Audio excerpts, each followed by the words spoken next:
Welcome to Cosmic Sense, the podcast that dares to ask the big questions. I'm your host, Ali, and I'm Sarah. Here to ignite your curiosity. Challenge your perspective and take you on a journey beyond the ordinary. Ready to expand your mind and spark some cosmic sense? Let's dive in.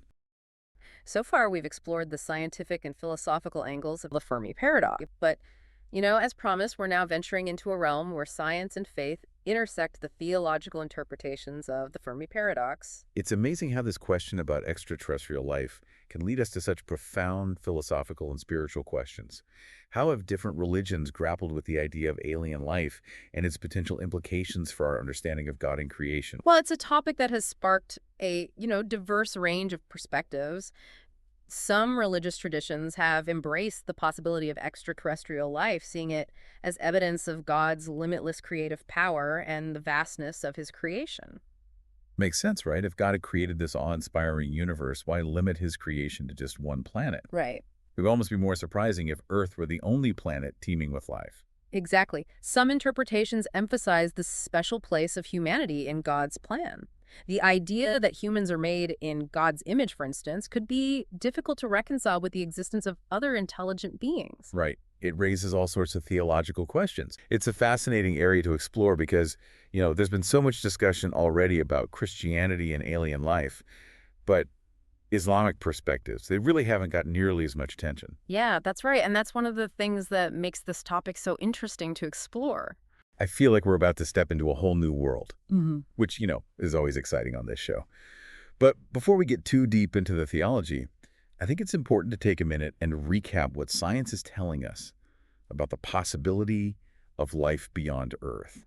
Like, just to set the stage, Yeah, for sure. I mean, this isn't just science fiction anymore. Right. In recent decades, the field of exoplanet research has just exploded. I mean, we've gone from knowing only a handful of planets outside our solar system to discovering over 5,000.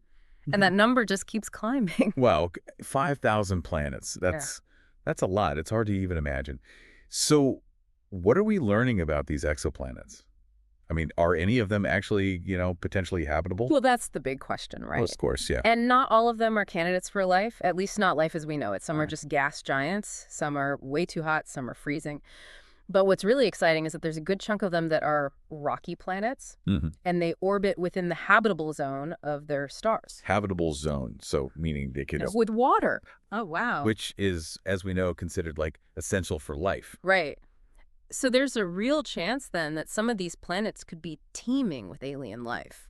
I mean, wow. It's possible, for sure. And that's where all this amazing cutting-edge technology comes in.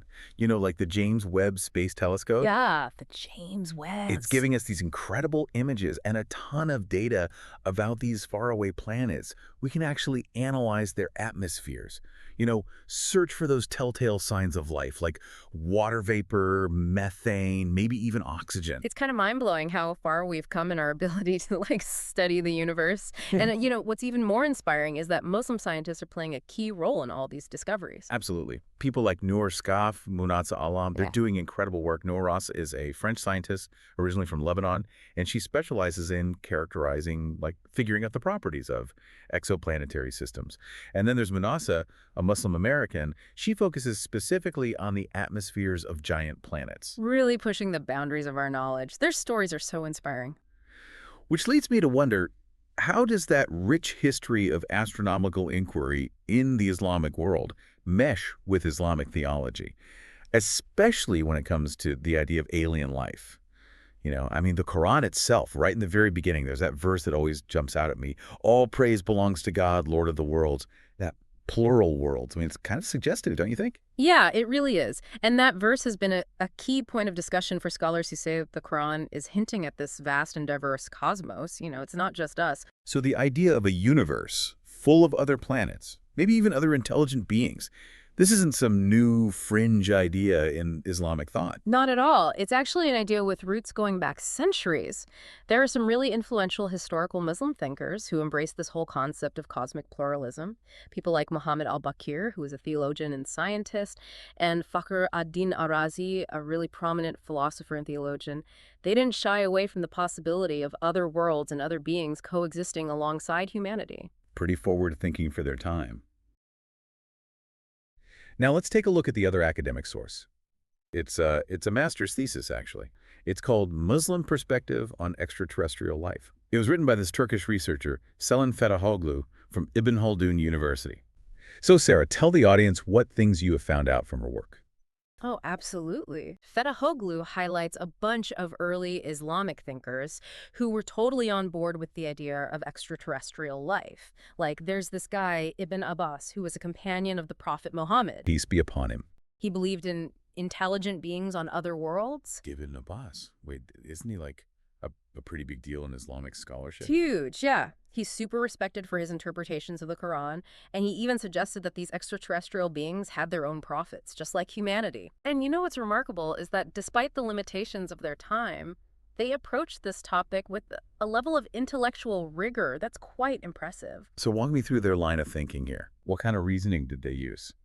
Well, one of their key arguments stemmed from their understanding of the universe as contingent. Contingent. Meaning they believed that the universe as we know it could have been different, Okay. which implied the existence of a necessary being God upon whom everything else depends.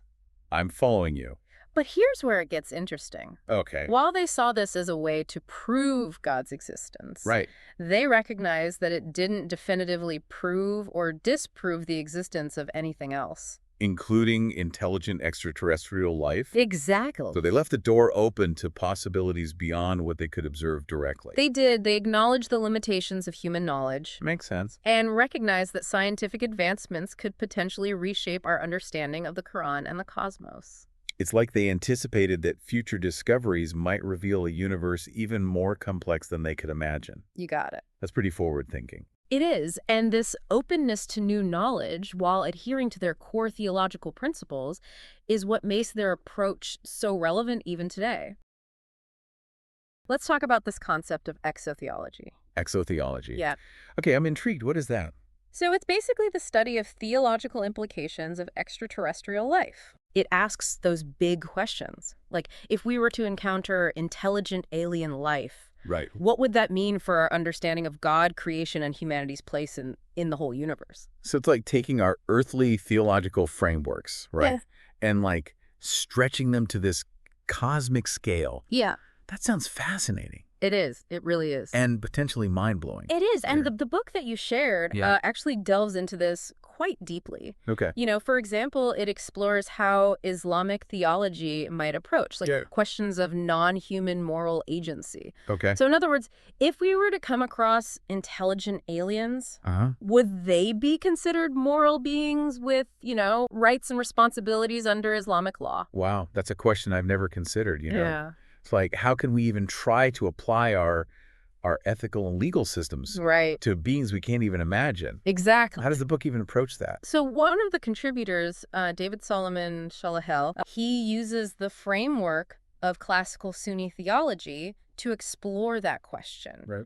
He examines whether Islamic legal concepts could be extended to extraterrestrial beings, considering things like their capacity for reason, free will, and their understanding of right and wrong. That's so interesting. It really is. Like, it pushes us to think outside the box of how we normally Yeah, think about personhood and morality. it does, yeah. What else does the book cover in terms of exotheology? Well, it also kind of delves into some really, heavy topics, Okay. like the possibility of extraterrestrial prophets. It raises the question of whether divine revelation could be universal, extending beyond humanity to other intelligent beings in the cosmos. Hold on. Extraterrestrial prophets. That's a concept I need a minute to process. It's a big one.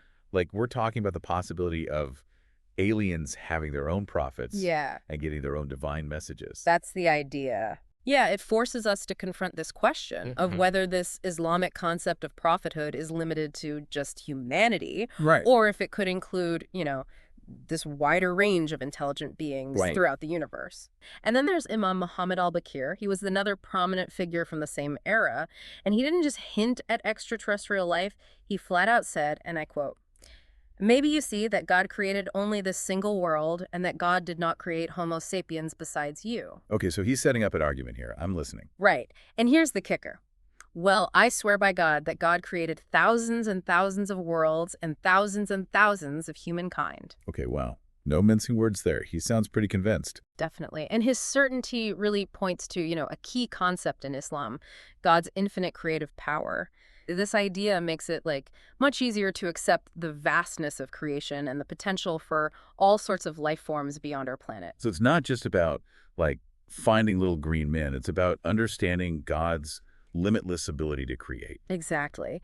And this brings us to the Quran itself. The Quran, it doesn't shy away from this idea of a vast, diverse universe either. Like, right from the very first chapter, it refers to God as the Lord of the worlds, plural. Worlds. Right, I've heard that before. Yeah. And that wording, it's significant. It doesn't, outright confirm alien life, but it definitely suggests a plurality of universes or cosmic systems that could, potentially be home to other life forms. Okay, so it's not a direct confirmation, but it's like the Quran is laying the groundwork for a much bigger picture than just our little planet.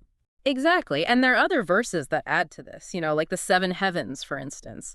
Some scholars interpret this as referring to, multiple cosmic systems, not a literal seven heavens. So already we're getting this sense of a layered universe, full of possibilities. And that makes me wonder, what else does the Quran say about those possibilities? I mean, what might be out there? Well, Fetahoglu points to another interesting word in the Quran. Dabba. Dabba. I'm not familiar with that one. It often gets translated as living creatures, but scholars emphasize that it refers specifically to, biological organisms, not spiritual beings like angels or jinn. Biological organisms. So we're talking about something more concrete than, just ethereal spirit. Exactly, something more tangible. And significantly, there are verses that talk about these dabba being scattered throughout the heavens and the earth. Okay, so living creatures potentially existing beyond Earth, and the Quran isn't limiting itself to just an Earth-centric view. This is starting to paint a very different picture of creation. But, I mean, where do we fit into all of this? I mean, humans. Right. That's a question the Quran addresses too. It acknowledges, humanity's special place in creation. But at the same time, it hints at the existence of other beings that might be above us, in a sense. Like in verse 17.700, it says, "We have honored the sons of Adam, provided them with transport on land and sea, given them for sustenance things good and pure, and conferred on them special favors above a great part of our creation." Hold on. Above a great part, it says, not all of creation. So that leaves room for, for other beings that might be even more honored, more advanced than us. That's one way to interpret it, yeah. And this idea is further supported by the verse where angels are commanded to bow down to Adam. It suggests that the beings above humans are, probably not angels. They could be something else entirely. Something else entirely? Mm-hmm. That's a pretty big implication. And then there's that other verse that says, I think it's verse 40.57, that the creation of the heavens and the earth is like a greater matter than the creation of humans. Right. That verse really challenges our, tendency to see ourselves as the center of everything. So the Quran, while not explicitly saying, hey, there are aliens out there, is definitely laying the groundwork for that possibility, right? I mean, it's highlighting God's infinite power and the potential for other beings to exist. Absolutely. And this idea wasn't just a passing thought for early Muslims. It was something that scholars really grappled with and developed over centuries. Like Fetahoglu talks about Fakhr al-Din Razi, who was a prominent theologian in the 12th century. He argued that God could easily have created multiple worlds, and he rejected this idea of Earth being, unique or special in the grand scheme of things. And it wasn't just theologians either. Even astronomers got in on this discussion. There's Ulu Beg, a famous Turkish astronomer from the 15th century, who also expressed his belief in extraterrestrial life. He was inspired by his understanding of the Quran. So we see this idea crossing different fields of study.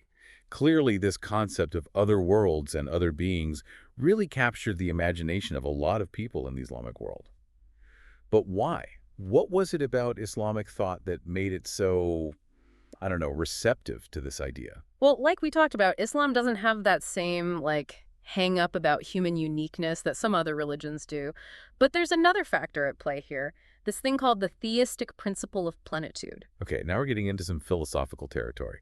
Theistic principle of plenitude. What is that exactly? So it basically asks this question. If God is, the most perfect creator, wouldn't perfect creation be one that's overflowing with life, with countless worlds and all kinds of different beings? So it's like this principle is saying that God's creativity is best expressed through abundance, not scarcity. Exactly. And while this principle isn't exclusive to Islam, It really resonated with Muslim thinkers who were already contemplating the vastness of creation and the possibility of other intelligent beings out there. Wow. It's amazing how it all connects. The Quran's hints, these scholars' interpretations, and this philosophical principle, it all seems to point towards a universe that's, well, a lot more grand and diverse than we might have imagined. And that's just the start. Welcome back. We're continuing our deep dive into how Islam views extraterrestrial life. And, last time we left off talking about how the Quran doesn't rule out the possibility of other beings out there in the universe.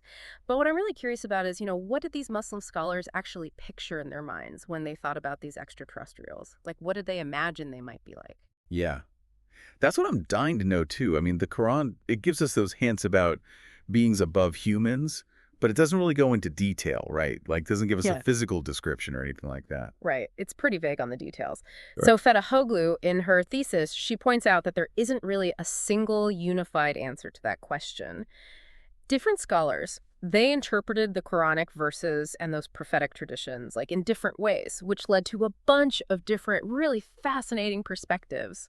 So are we saying there's no, like, official Islamic view on what aliens might look like? It's more like, an open discussion? Yeah, I think that's a fair way to put it. It's more about, exploring different possibilities and interpretations. Yeah. And that's what makes this whole thing so interesting. There's room for debate, for intellectual curiosity. It's not about dogma. It's about engaging with these ideas. I love that. So, okay, let's get into some of those different perspectives then. What were some of the, like, more common ideas about what these extraterrestrial beings might be like? Okay, so one idea that comes up a lot is that since the Quran uses that word daba, remember, the one that refers to living creatures, while some scholars think that means that these beings, these extraterrestrials, are probably biological organisms. Okay, biological organisms. So not like ethereal beings of pure energy or, like those little green men from the movies. Yeah, not according to this interpretation. It's more grounded, I guess you could say. They're seen as having, like, physical bodies, Mhm. subject to the laws of nature, just like us. So they would exist within a specific time and space, just like any other living thing on Earth. That makes sense. Right, and that brings up another question. Do these extraterrestrial beings have souls? Oh, wow. Do they? I never even thought about that. Yeah, it's a good question. Fetahoglu, she mentions how some scholars, like Mirza Tahir Ahmad, they believe that based on the Quran, only beings with physical bodies, like corporeal beings, can be considered daba. So if those extraterrestrials are Daba because they have bodies, then they might also have souls. It's a possibility, yeah. But, it's important to remember that the idea of the soul in Islam is, well, it's complicated. Like, even on Earth, we don't know for sure if all animals have souls. It's still a topic of debate. So whether or not extraterrestrials would have souls, it's really up for interpretation. So while they were open to the possibility of extraterrestrial life, they also consistently emphasize the special status of humans in God's creation. Yes, that's a key point. So what do they mean by special in this context? Well, they acknowledge the possibility of advanced extraterrestrial civilizations, Okay. but they also highlighted specific verses in the Quran that pointed to God's unique favor towards humanity. Like what? For example, they pointed to verses stating that God created everything on earth for the benefit of humans. Okay, so they were emphasizing the special relationship between God and humanity. Yes.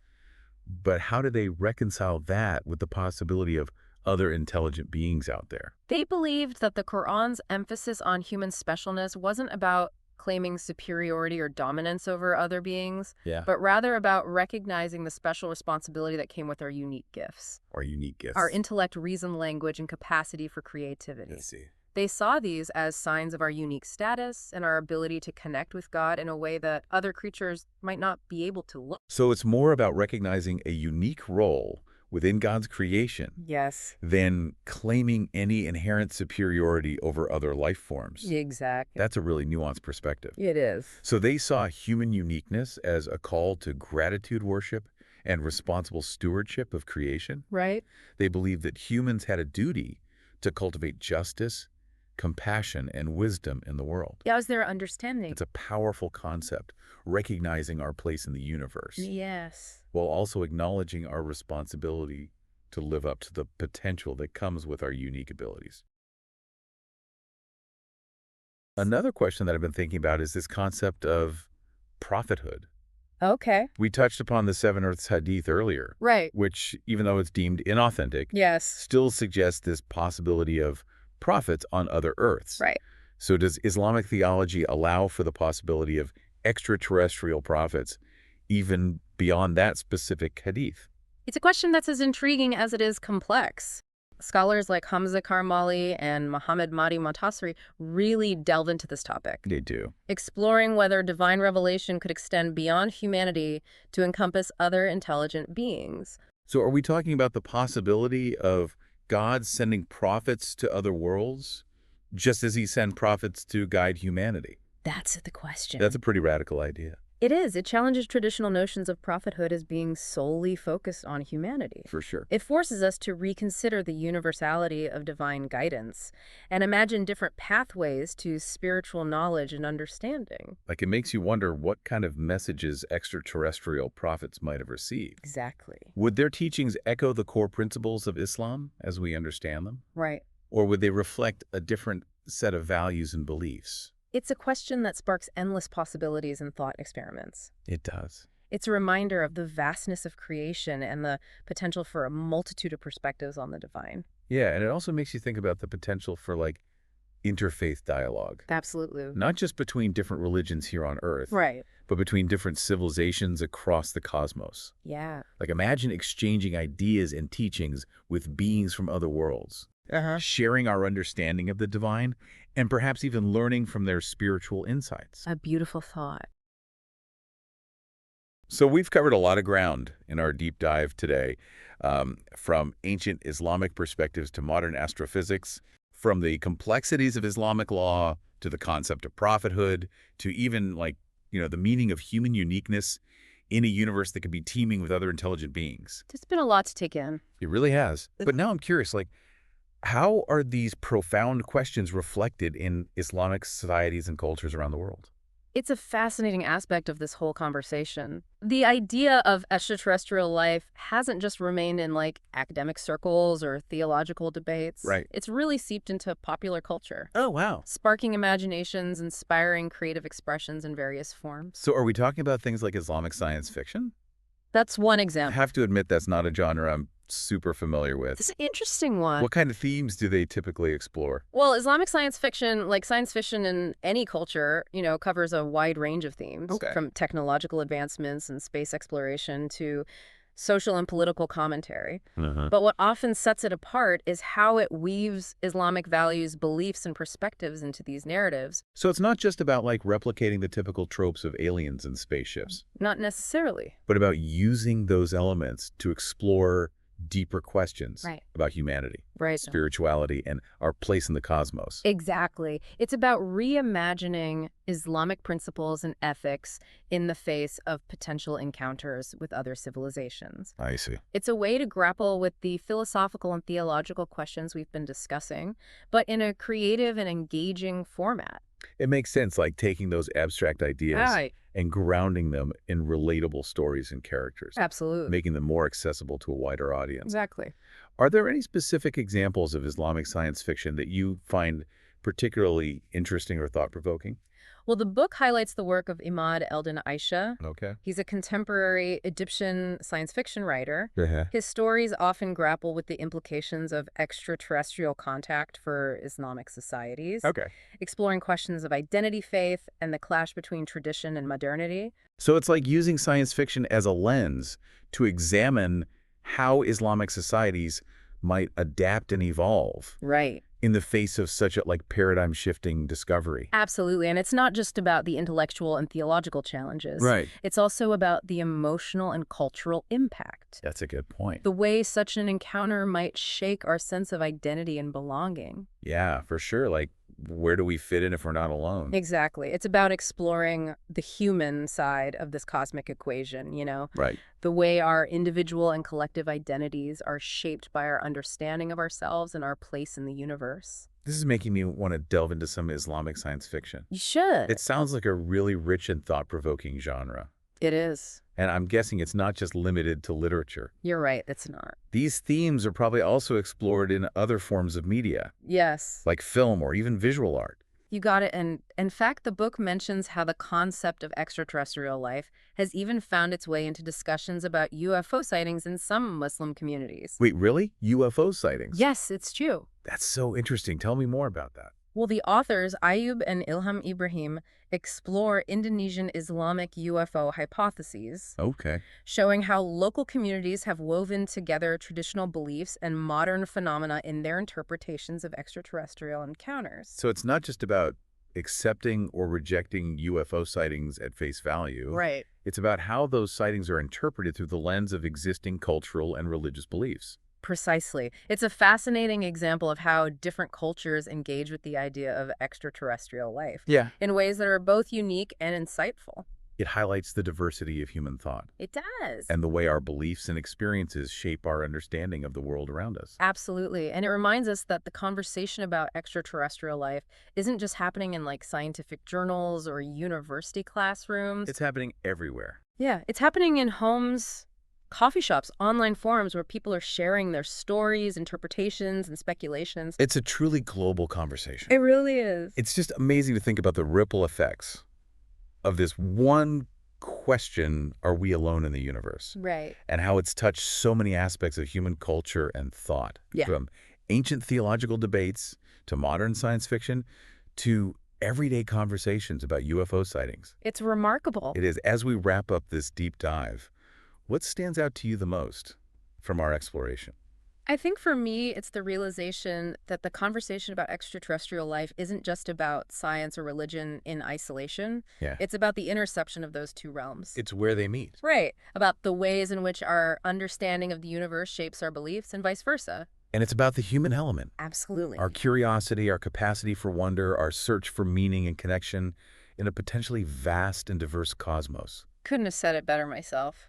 And I think one of the most valuable lessons we can take away from this deep dive is the importance of approaching this topic with both intellectual rigor and a sense of humility.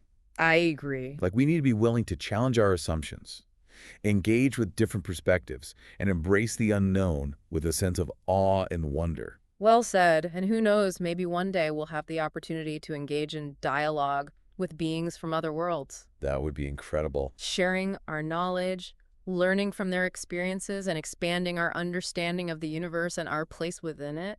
That would be a truly transformative moment in human history. You would be. But even if that day never comes, the very act of contemplating the possibility of extraterrestrial life enriches our understanding of ourselves, our faith, and our place in the grand scheme of creation. It does. It's a reminder that the universe is full of wonder, mystery, and endless possibilities. And that, my friend, is the beauty of it all.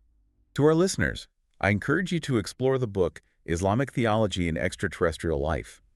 Further, it's a thought-provoking read that will deepen your understanding of this fascinating topic. And who knows, maybe it will even inspire you to write the next great Islamic science fiction novel. Maybe so. Until next time, keep looking up at the stars and pondering the possibilities.